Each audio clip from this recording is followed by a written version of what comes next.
Mistake is only thinking about belly button to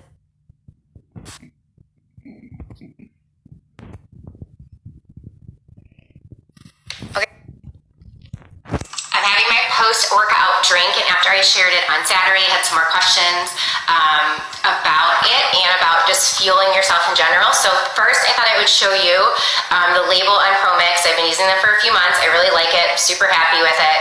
I used to use First Form, and I made the decision to switch because I didn't want to have anything with artificial sweeteners in it, and as minimal ingredients as possible if it's something that I'm using almost daily, putting it in my body. So let me show you the label. Okay, so here's the Dutch chocolate. They have that and vanilla. They're both really good. You can see the nutrition facts. I try to get something with at least 20 to 30 grams of protein, so that satisfies that. And then you can see the list of very minimal ingredients, which I appreciate so much in a quality product.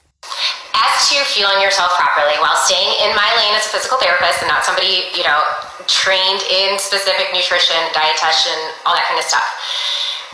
From a rehab perspective, if I'm going to talk to somebody about how they can improve their strength of certain muscle groups or a range of motion, the other flip side is the underlying mechanism that allows those changes to be seen is if proper nutrition is supporting that to happen, which means you're fueling yourself, you're eating enough food, you're doing the rest, those sorts of things. Whereas you see women doing too much cardio, hardly any strength, and then they're not supporting those strength goals either by getting enough protein and carbohydrates to allow that muscle growth to happen, which will then yield the aesthetic changes that they were really looking for, but they're just not picking up heavy enough weights and they're not doing enough cardio, and then they're raising their hormone levels with so much cortisol by just doing cardio and not focusing on the other important factors.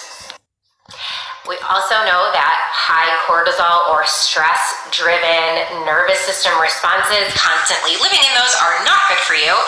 The level of your pelvic floor, if we are in a fight or flight mode most of the time, we're not going to be deep breathing, we're going to be chest breathing, so we're not going to tap into the vagus nerve, which helps us connect to our rest and digest system.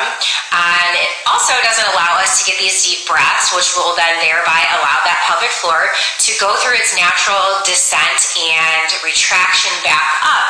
And so this is why when we talk about your pelvic floor, it's not just Kegels, right? Like this is like so many layers deep of all of the things that need to be discussed or considered in what you're doing.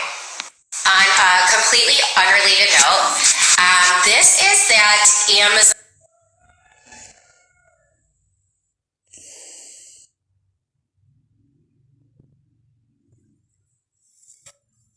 knockoff of the Lululemon Align tank top, and I have two Lululemon Align tops just like this, so I wanted to say that I think it's a pretty good dupe for, I think it's half the price. I still like the Lululemon stuff.